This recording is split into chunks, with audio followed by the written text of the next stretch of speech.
Okay, hello everybody. Welcome to the Sandro Linux Community Podcast. Hopefully you guys are having a good day.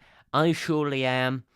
So why don't we get into some of the week stories? First, first I will send Piggis the stories just so he's in the loop, and then we can get started.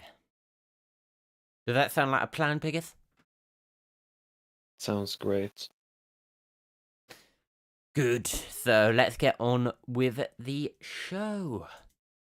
First, I need to do the ritual throwing of the clock out of this room.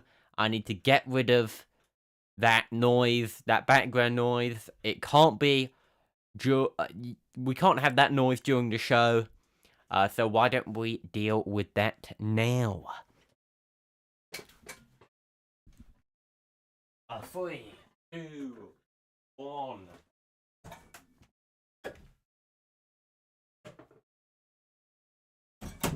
There we go. Okay, so let's get on with the stories now.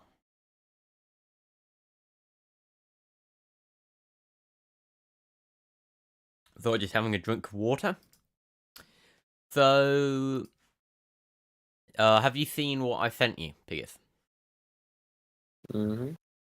Okay, so these are the stories of the week.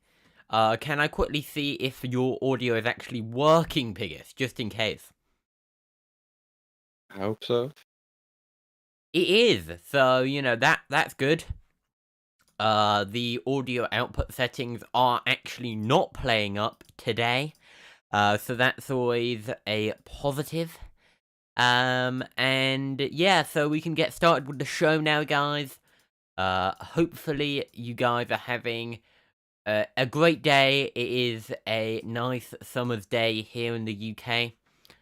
Is it nice in Sweden right now, Piggis? Relatively. I mean, it was chucking rain down yesterday, but today it's much nicer. Today we have had good weather. We had better just today. Oh, did you? Oh, okay. Mm. Well, it appears that, yeah, the weather is better here in the UK today, so I suppose it's the opposite then. Anyway, let's get on with the stories, guys. First, let's actually do the normal every time we do the intro, right? So I will move out my microphone here. Hey guys, welcome to the Sandro Linux Community Podcast. It is the 24th of May, 2024. So hopefully you guys are having a great day. So today we will be discussing a few tech news stories, as we always do. And yeah, so we'll start with discussing the foldable Macbooks. So this is an interesting story. You may have expected a foldable iPhone soon. Well, no. Apparently Apple are throwing a bit of a curveball here. Although, of course, some PC manufacturers have already been working with this technology. But no. Yeah, they have decided to go for these foldable MacBooks instead of pushing ahead with a foldable iPhone.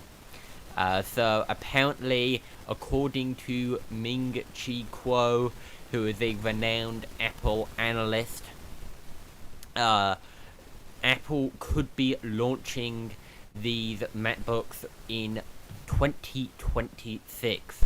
So that's a couple years away from now. But that is a change from his previous 2027 projection. So he says that apparently Apple can shift 1 million units, more than 1 million, by 2026. So that would mean that they could launch this foldable device in that year, maybe at a quite limited scale, but that would still be a launch. Yeah. So, so of course Asus, Lenovo, HP, they've all already launched their foldable laptop offerings, and now Apple appeared to want to get into the game, and they're working to remove the creases from the display. That is a big issue when it comes to foldable displays, that you can usually see a crease in the display. Well, Apple want to get rid of that, so they're working with LG Display on that issue, and they're hoping to launch a 20 and an 18.8 inch display. So if these leaks are to be believed, then hopefully we'll see these MacBooks in 2026. Yes. Okay, so moving on to the next story here. So Atari are apparently acquiring their long-time rival Intellivision. So this was a big gaming brand in the 1970s and 80s, and now apparently Atari, who used to be their rival, are now actually acquiring this company. So this does not include the Intellivision Amico new device, which they were planning to launch relatively soon. There have been some delays with that product, and some people have been criticizing it for being a bit of an impractical retro gaming device. But that is something that might still actually be launched. But we'll have to wait and see. And Atari now do own the rights to a number of Intellivision games, so over 200 games from their library. And we'll have to see what Atari do with these titles. Maybe Atari will put this on some of their new retro consoles, and we'll have to see what Atari launch in the future. Yeah. Any thoughts, Pickers?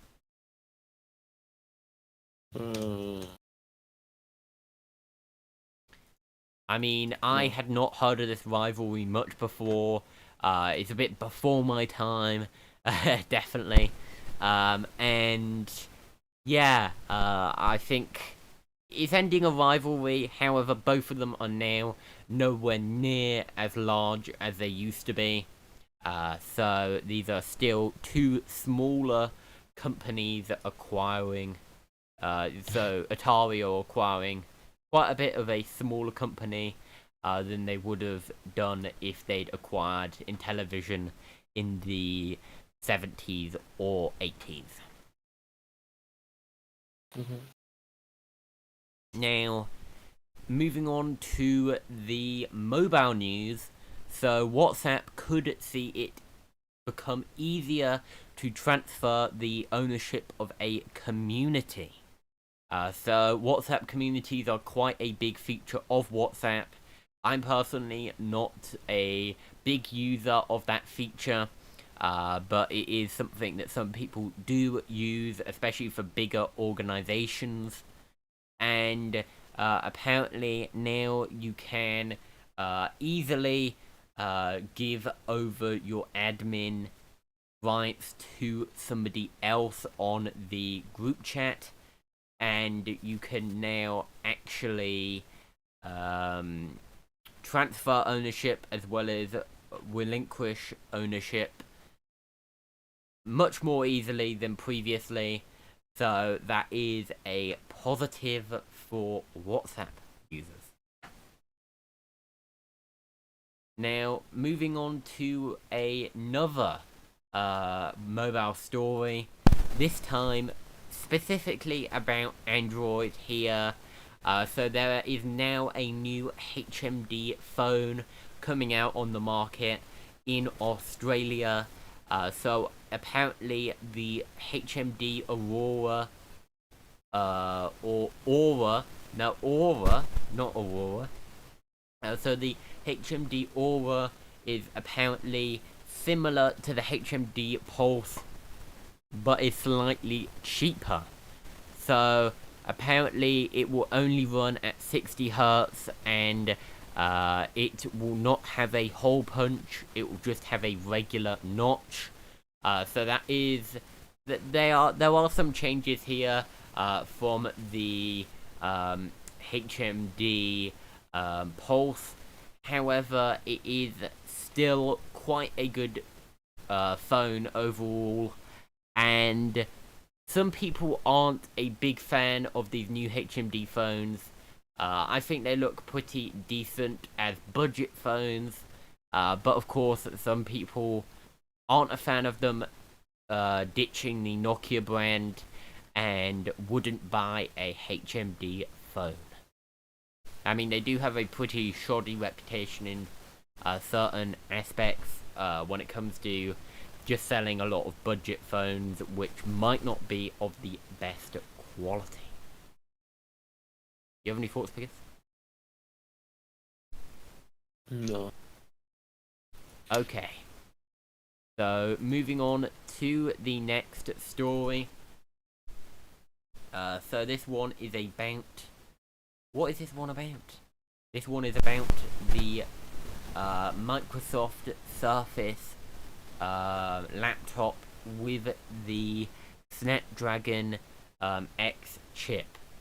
So AI devices has been quite a big trend recently, and apparently now Microsoft want to launch a laptop with AI features.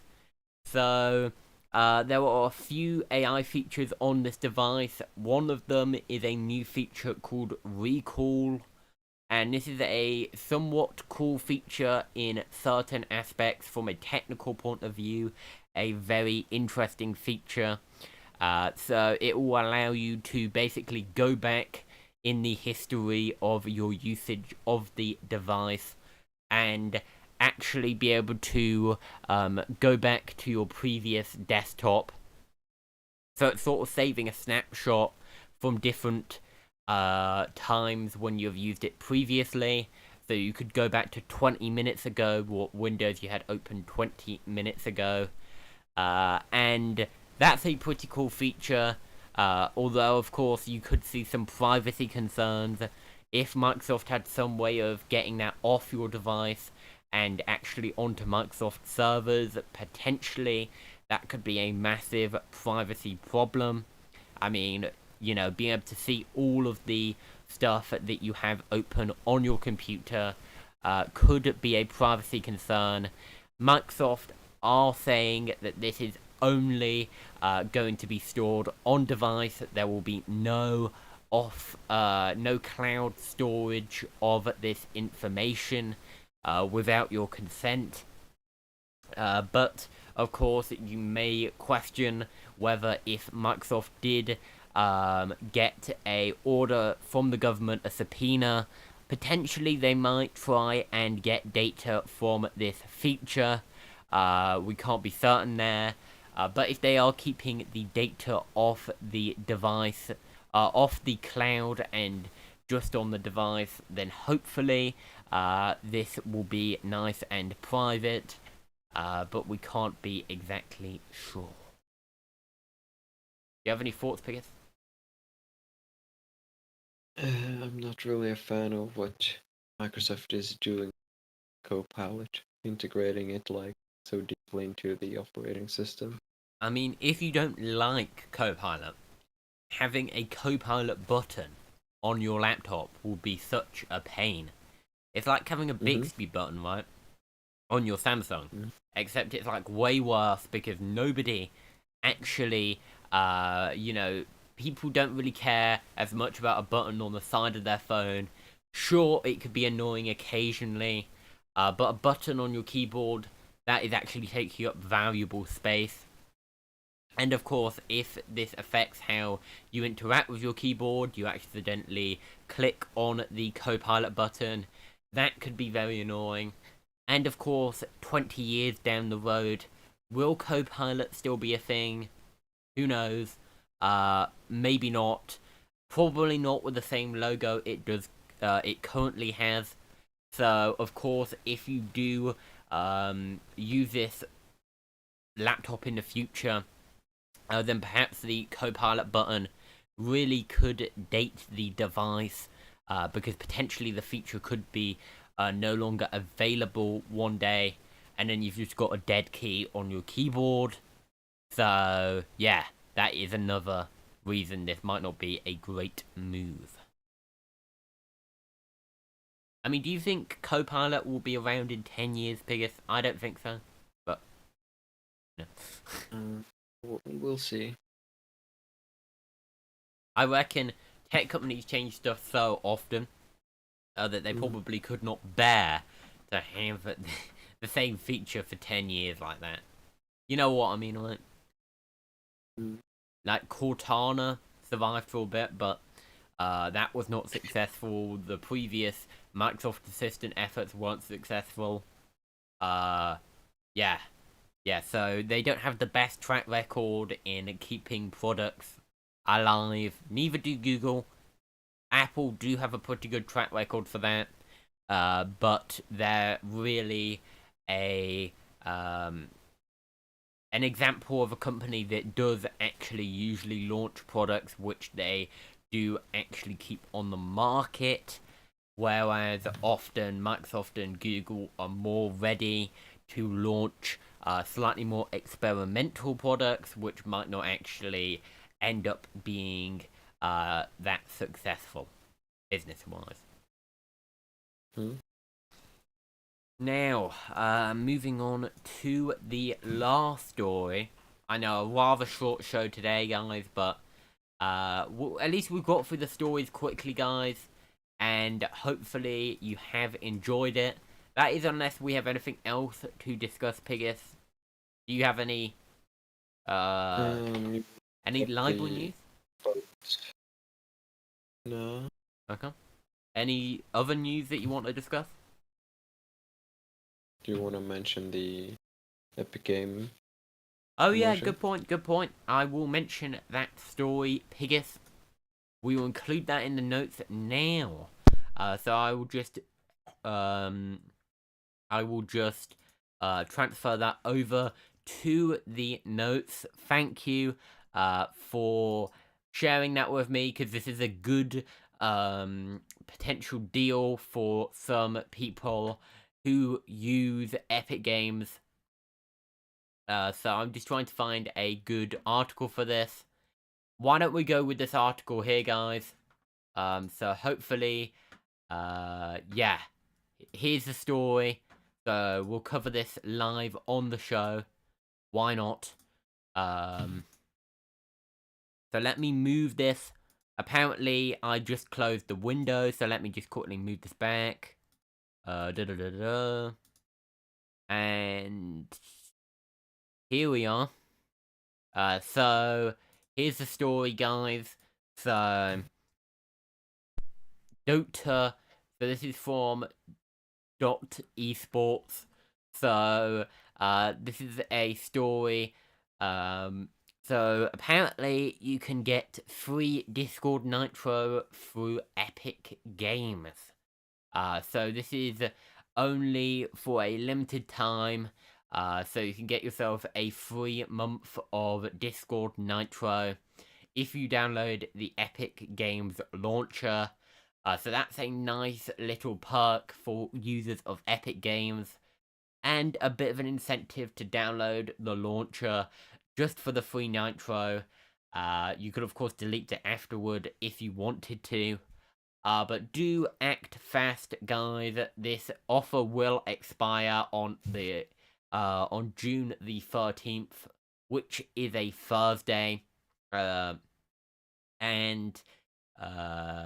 so we will see how many people actually download Epic Games Launcher then delete Epic Games Launcher due to this, or how many people actually keep on using Epic Games Launcher and whether this could, if they continue doing more promotions, perhaps, Epic Games can get more popular. Although I do highly doubt that, because they have previously given away free games every month and stuff like that, and they still don't have the same market share as Steam.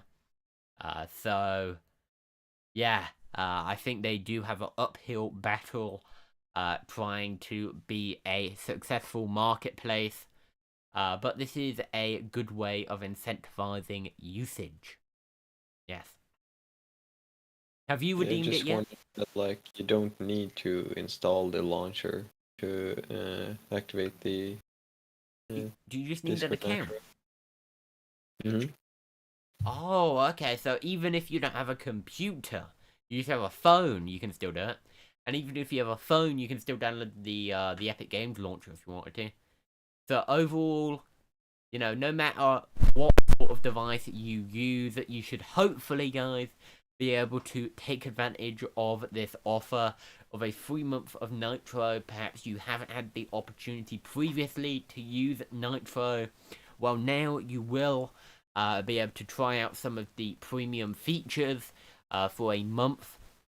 And of course, for those who already use Nitro, then perhaps you can stop paying for it for a month and then redeem Nitro for free. Perhaps you could get a 3 month of Nitro that way. I'm not sure whether it excludes people who already pay for Nitro. Do you have any clue about that, Pigus? Mm-hmm. What? Does it exclude people who previously have paid for Nitro, or can you If you stop paying for haven't Nitro? If you haven't paid for Nitro in the past 12 months, you can use it. Oh, okay. So you will have to have not used Nitro in the past 12 months. But for those who fit within that criteria, this is a good deal. Creating a free Epic Games account just for that Discord Nitro may be worth it. And of course, yeah, this is a free way of getting Nitro. So of course, people try and scam people with free Nitro, except this is actually a real offer, guys. So you can take advantage of it and actually get a month of free Nitro. Mm-hmm. You don't have to get scammed for this one. Yay, yay. Now, moving on to the last story, guys. We are actually now on the last story. Very sad. But Blue Sky is now allowing you to send direct messages. So DMs are now available on Blue Sky. So I am honestly very surprised this was not a feature previously, because Blue Sky, of course, is a Twitter competitor. It is one of the bigger Twitter competitors out there right now. And of course, it is now X, which means people have been complaining about X, and ever since Elon Musk bought Twitter, people have been complaining about some of the new policies. But because of these new policies, there have been a number of Twitter alternatives that have sprung up, such as Threads, Blue Sky. Of course, Mastodon got some popularity due to the Elon Musk Twitter acquisition. And now, apparently, Blue Sky is joining the long list of other microblogging websites to have this quite critical feature. Yeah. You see, I personally think you should be able to direct message somebody on a social media platform. It makes total sense from certain points of view. I mean, if you want to message somebody and you don't want to go through a public channel, then you can just message them directly. It makes a lot of sense. You don't really need to exchange contact details using a public forum. because that could be problematic. I mean, if you publish your contact details, anybody could contact you then. So I do see why you might want direct messages. Any other thoughts, Piggis, on this? Not really. I mean, it's nice to see Blue Sky get more features. I will be checking Blue Sky a bit more out, perhaps even publishing a video about Blue Sky in the future. That will be one that I will now add to my list, now that I think about it. And hopefully you guys can check out some of the Twitter alternatives. It's always good to try different platforms and see what works for you. Of course, for many people, it is to do with the people on the platform, and that is very important. So hopefully, you can check out different platforms, see which communities you like, and settle on a social media platform. Or just use all of them, like somebody like me. Yeah. Except from Instagram. I don't use Instagram.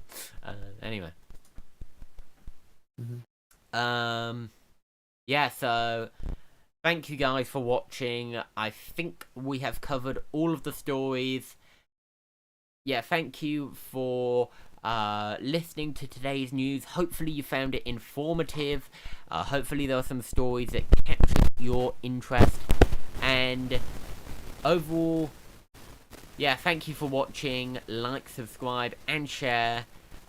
Check out my my podcast and the previous episodes of this podcast, and you can check out my website sandrolinux.com.